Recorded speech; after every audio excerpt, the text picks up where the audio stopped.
Major mental disorder है। एक episode आती है जो 2 हफ्ते से ज्यादा चलती है, डिप्रेशन की। हाइपोमेनिया या मेनिया का फेज है ना, वो शुरू में अच्छा लगता है, जब ये मेनिया में कन्वर्ट होता है ना, फिर तबाही फिर जाती है। खुद को नुकसान पहुंचाने का भी तकरीबन 15% इम्कान 15 गुना बढ़ जाता है। इलाज दवाई से होता है, कुछ हम इनकी सोच और बिहेवियर पे काम करते हैं, कुछ माहौल पे काम करते हैं। जिंदगी जो हम गुजार रहे हैं उसमें कभी ना कभी खुशी भी मिलती है। गुजार रहे हैं या जी रहे हैं? जी रहे हैं और गुजार रहे हैं, दोनों ही हो सकती हैं। देखें, कोई गुजार रहा है और कोई जी रहा है। ये तो अब जो जी रहा है वो भी अंदाज़ा लगा सकते हैं कि मैं जी रहा हूँ, भरपूर जी रहा हूँ या नहीं जी रहा हूँ। और जो गुजार रहे हैं, हम जैसे तो दो तरह के लोग सामने आ चुके हैं आपके।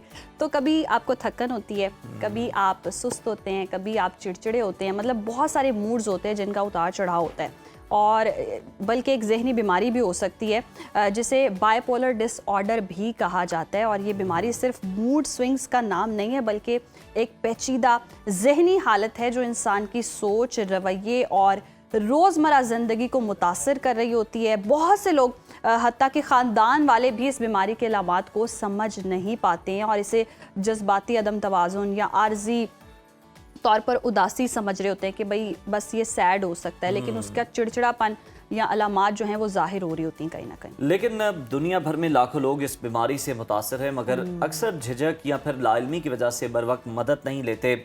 और आज के प्रोग्राम में हम जानेंगे कि ये बीमारी आखिर क्या है, इसकी अलामात कौन सी हैं जिन्हें हरगिज़ आपको किसी भी सूरत में नज़रअंदाज नहीं करना चाहिए। दबाव, ट्रॉमा या दीगर अवामिल किस हद तक इस बीमारी में किरदार अदा करते हैं, और सबसे अहम बाइपोलर डिसऑर्डर का बर वक्त इलाज क्यों ज़रूरी है। इसी अहम टॉपिक पर डिस्कशन कर लेते हैं। रूफ साइकेट्रिस्ट डॉक्टर उसामा बिन जुबैर साहब हमारे साथ मौजूद हैं। डॉक्टर उसामा, वेलकम टू सुनो पाकिस्तान। बाइपोलर डिसऑर्डर क्या है और क्या ये सिर्फ मूड स्विंग्स का नाम है डॉक्टर साहब, या इससे कहीं ज़्यादा भी है? Thank you so much. देखें, ये एक मेजर मेंटल डिसऑर्डर है। जिस तरह मैंने पहले भी बताया था, कुछ बीमारियां होती हैं जिसमें सिर्फ कभी कभी दिल खफा रहता है या आपका बेचैनी खौफ होता है, ये वो नहीं है। ये मेजर मेंटल इलनेस है जिसमें दो तरह के मूड्स की डिस्क्रीट लंबी एपिसोड्स आती हैं। देखिए, मूड स्विंग तो ये है ना कि आज कोई अच्छी चीज़ हुई है, मैं थोड़ी देर के लिए खुश हुआ हूँ, फिर ख़राब हुई है, मैं थोड़ी देर के लिए उदास हो गया हूँ, या मेरा मूड जल्दी जल्दी बदलता है इन रिस्पॉन्स टू इन्वायरमेंट, वो मूड स्विंग है। ये एक मेजर मेंटल इलनेस है जिसमें एक एपिसोड आती है जो 2 हफ्ते से ज्यादा चलती है, डिप्रेशन की। डिप्रेशन के बारे में हमने डिस्कस किया हुआ है। दिल खफा रहता है, आप लो रहते हैं, काम करने को दिल नहीं करता, एनर्जी बिल्कुल लो हो जाती है, आप थके थके रहते हैं, खुदकुशी के ख्याल आते हैं। तो ये डिस्क्रीट फेज होता है डिप्रेशन का, जो मिनिमम 2 हफ्ते चलता है। ठीक। फिर एक फेज होता है हाइपोमेनिया या मेनिया का। अब ये डिप्रेशन से उल्टा होता है। इसमें इंसान बहुत ज्यादा बातें करता है, बड़ी बड़ी बातें करता है, उसकी सेल्फ एस्टीम बहुत ब्लो कर जाती है, बड़े बड़े प्लान बनाता है। वो कहता है जी मुझे सोने की जरूरत ही नहीं है, इतनी एनर्जी है कि मैंने जागना है। उसमें बेतहाशा एनर्जी आ जाती है, बहुत ज्यादा खर्चा करता है और खर्चता जाता है, डिसइनहिबिटेड हो जाता है। उसको समझ नहीं आती कि अभी मैंने सिचुएशन अप्रोप्रिएट क्या काम करना है। जोक्स क्रैक करना शुरू कर देता है और इतनी खराब सूरत हाल होती है कि कई दफा उसको दाखिल भी करना पड़ता है, जिसको मैनिक एपिसोड कहते हैं, मेनिया कहते हैं। सही। अच्छा, ये इसकी अलामात क्या होती हैं? इब्तदाई तौर पर कैसे पता चल सकता है आसपास के करीबी लोगों को या फैमिली को कि फौरी तौर पर पहचान सकें कि ये बाइपोलर डिसऑर्डर का शिकार है इंसान? देखें, डिप्रेशन का फेज तो सबको समझ आ जाता है, और इस बीमारी में डिप्रेशन का फेज कई दफा अननोटिस्ड भी गुजर जाता है कि अगर आप थोड़े से खफा हैं, थोड़ी सी बातचीत कम कर दी है, तो बहुत से लोग अटेंशन नहीं देते। लेकिन जो हाइपोमेनिया या मेनिया का फेज है ना, वो शुरू में अच्छा लगता है। घर वाले कहते हैं यार बड़ा अच्छा महसूस कर रहा है, पहले तो ये डिप्रेस होता था, अभी तो काम ज्यादा कर रहा है। दफ्तर वाले खुश होते हैं, आप टाइम पे जल्दी आना शुरू हो गए हैं, आपने 2 लोगों का काम करना शुरू कर दिया है, आप बिला वजह जॉली और खुश रहने लग गए हैं। लेकिन ये इब्तदाई अलामात होती हैं जिसको कहते हैं हाइपोमेनिया। जब ये मेनिया में कन्वर्ट होता है ना, फिर तबाही फिर जाती है। यानी कि ये 2 कंडीशंस हैं, हाइपोमेनिया और मिनिया। और जब मिनिया में ये कन्वर्ट होता है तब डिजास्टर सूरत हाल होती है, और तब इंसान जो है वो चिड़चिड़ा, जैसे कि बहुत सारे बच्चे ऐसे होते हैं या बहुत सारे लोग ऐसे होते हैं जिनका चिड़चिड़ापन जो है वो वाज़े तौर पर सब पे दिखाई दे रहा होता है। ऑफिस जा रहा होता है, चिढ़ रहा होता है, फैमिली के साथ बदतमीजी कर रहा होता है या चिल्ला रहा होता है, लेकिन इसको अंडरस्टैंड नहीं कर पाते आसपास के लोग कि शायद ये कोई जहनी दबाव का शिकार है। ऐसी सूरत हाल होती है? नहीं, देखें, ये जहनी दबाव नहीं होता। आप इसको चिड़चिड़ेपन और जहनी दबाव से कंफ्यूज ना करें। ठीक, ओके। याद रखें जब पेशेंट डिप्रेस होता है ना तो वो अपने लिए परेशान कौन होता है, लेकिन जब वो हाई होता है, वो बड़े मजे के मौज मेले में होता है, उसको बड़े बड़े आइडियाज आ रहे होते हैं, वो कहता है जी मैंने कोविड-19 की वैक्सीन दरियाफ्त कर ली है, मेरे पास फरिश्ते आते हैं, मुझे ख्वाब में ज़ियारतें होती हैं, मैंने ये बड़े बड़े काम करने हैं। Over spending. मेरे पास एक जेलम से पेशेंट आए जिन्होंने 3 करोड़ रुपए ईदी ट्रस्ट में जमा करा दिए। ठीक है, लोग इसमें डिवोर्सेस दे देते हैं खवातीन बीवियों को कि जी हमारे पास एक बड़ा मिशन है, ये फैमिली हमारी राह में हायल हो रही है। मतलब आप ये समझें कि आप अगर ग्राउंड फ्लोर पे हैं तो हाइपोमेनिया का पेशेंट फर्स्ट फ्लोर पे है और मेनिया का पेशेंट 5th फ्लोर पे है। उसकी हर चीज तेज हो जाती है, उसके दिमाग में जो खुशी के केमिकल्स हैं वो 10 गुना तेज हो जाते हैं। और बहुत सी दफा हाइपोमेनिया में तो इंसान अच्छा महसूस करता है, इर्द गिर्द वाले भी।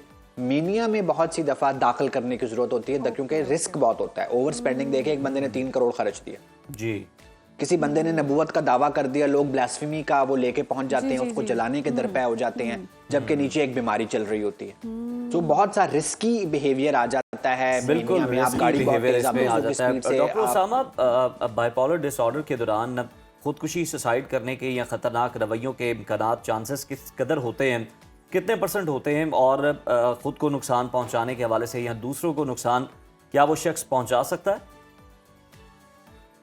जी बिल्कुल, देखिए खुद को नुकसान पहुंचाने का भी तकरीबन 15% इम्कान 15 गुना बढ़ जाता है कि खास तौर पे बाइपोलर डिप्रेशन। जो सादा डिप्रेशन होता है ना, आम डिप्रेशन, वो बहुत मुश्किल टू मैनेज नहीं होता। जो बाइपोलर डिप्रेशन होता है ना, वो बहुत मुश्किल टू मैनेज होता है, उसमें खुदकुशी का इम्कान बहुत ज्यादा होता है। तो इसमें जो खुद को या दूसरों को नुकसान पहुंचाना है वो डिप्रेशन में डिफरेंट तरीके से होता है कि आप खुदकुशी का इम्कान बढ़ जाता है।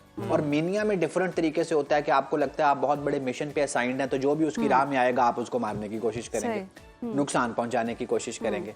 तो फिर दोनों तरफ से नुकसान की नौयत बहुत मुख्तलिफ हो जाती है। अगर आप बहुत खर्चा करें, आप अपने बच्चों का नुकसान करें, जाहिर है कि आप अपनी जायदाद चैरिटी में दे रहे हैं।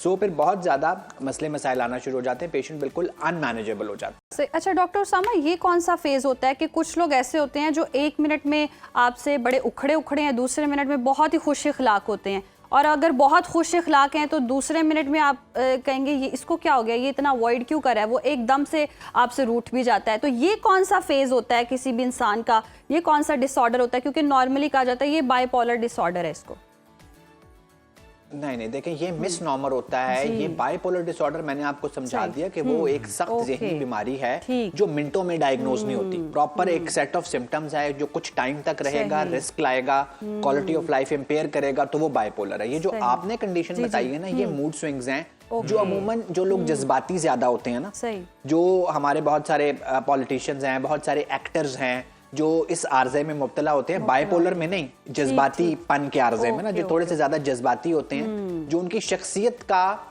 खासा होता है। कि आप हमारे बहुत सारे पॉलिटिशियंस को देखते हैं कि जी गरीब बंदा आया, बच्चा उठाया, रोना शुरू कर दिया, ठीक है, थोड़ी ही देर के बाद एक पुल का इफ्तिताह किया, कह के लगा रहे हैं। हमारे बहुत सारे एक्टर्स कहते हैं कि जी हमें ग्लिसरीन नहीं लगानी पड़ती, हमें कोई जज्बाती सीन आता है तो हमारे आंसू खुद ब खुद आ जाते हैं। तो ये वो लोग होते हैं जिनके मूड में लिबैलिटी ज्यादा होती है, जिनके जो दिमाग में अच्छे या बुरे केमिकल हैं वो छोटे से स्टिमुलस पे निकलना शुरू हो जाते हैं। तो ये भी नुकसानदेह होता है, ये भी कोई बहुत हेल्दी चीज नहीं है। हेल्दी चीज़ नहीं है, यानी कि मूड स्विंग्स एक अलग चीज़ है और ये वाली थोड़ी ज़्यादा रिस्की। अच्छा, मौसमी असरात भी होते हैं, मौसम की तब्दीली की वजह से हम देखें कि इस मरज़ में इजाफा हो जाए या ज़्यादा इफेक्ट हो रहा हो इंसान। देखें वो ज़हीर काश्मीरी का शायद शेर है कि रोशन कहीं बहार के इम्कान हुए तो हैं, गुलशन में चाक चंद गरीबा हुए तो हैं। तो जब ये बहार का मौसम आता है या सर्दी का मौसम आता है, अभी मेरे हॉस्पिटल में मेरा फीमेल वार्ड फुल हुआ है, वेटिंग लिस्ट पे चल रहे हैं हम, कि जब ये सर्दियां आती हैं तो ये मैनिक एपिसोड, बाइपोलर का जो मैनिया का फेज है वो बढ़ता है और फिर उसमें बहुत सी दफा दाखिल करना पड़ता है। इसी तरह जब मार्च अप्रैल का मौसम आता है तो फिर ये बीमारी, देखें आपको बाहर आती है तो अच्छा क्यों महसूस होता है, दिमाग में अच्छे केमिकल निकलते हैं, जिसमें मेनिया आने का इम्कान होता है उसके वो अच्छे केमिकल फिर कुछ ज्यादा ही अच्छे हो जाते हैं, वो हाई हो जाता है। तो जब भी मौसम तब्दील होता है हमारे पेशेंट्स के लिए और हमारे लिए एज डॉक्टर्स भी, ये अक्टूबर नवंबर का टाइम और अप्रैल मार्च अप्रैल मई का टाइम ये बड़ा डिफिकल्ट होता है। क्यों सामा, ये वो कहा भी जाता है ना कि जो नवंबर और दिसंबर है या तो दिल जुड़ने का टाइम होता है या दिल टूटने का टाइम होता है, इसलिए ज्यादा पेशेंट होते हैं। देखें ये तो अब एक सोशल पहलू है, मैं तो आज बायोलॉजिकल पहलू पे बात कर रहा था। तो बहरहाल दिल तो जुलाई अगस्त में भी टूट सकते हैं, उसमें तो कोई खास मौसम का लिंक नहीं। डॉक्टर उसामा, इनका तो फिर हल थोड़ा सा मुश्किल है। आप ये बता दें कि बाइपोलर डिसऑर्डर को किस तरह से ट्रीट किया जाता है, मेडिसिन के थ्रू, थेरेपीज के थ्रू, या फिर उनके प्यारों की सपोर्ट के जरिए क्या तरीक़ाकार होता है और कितने % चांसेस होते हैं रिकवरी? देखिए मैंने ना अब आप लोगों को भी ट्रेन कर दिया हुआ है। आपने सवाल उसी सीक्वेंस में पूछा है जिसमें मेरा जवाब था कि कुछ इलाज दवाई से होता है, कुछ हम इनकी सोच और बिहेवियर पे काम करते हैं, कुछ माहौल पे काम करते हैं। तो जब मैनिक फेज होता है तब मेनली रोल दवाई का होता है। मैनिया वाले पेशेंट से ये बड़ा पब्लिक सर्विस मैसेज है कि अगर मरीज हाई हुआ है, उसका राब्ता हकीकत से कटा हुआ है, वो बड़े बड़े दावे कर रहा है, उससे बहस लड़ाई झगड़े का कोई फायदा नहीं। उसके दिमाग के केमिकल तेज हुए हैं, वो दुनिया उसके लिए बिल्कुल असली है। आप जितनी उससे बहस मुबाहिसा करेंगे, बातचीत करेंगे, वो बीमारी बढ़ेगी। उसमें ज्यादा रोल दवाई का है और अगर रिस्क आ रहा है तो दाखिल करके दवाई देने का।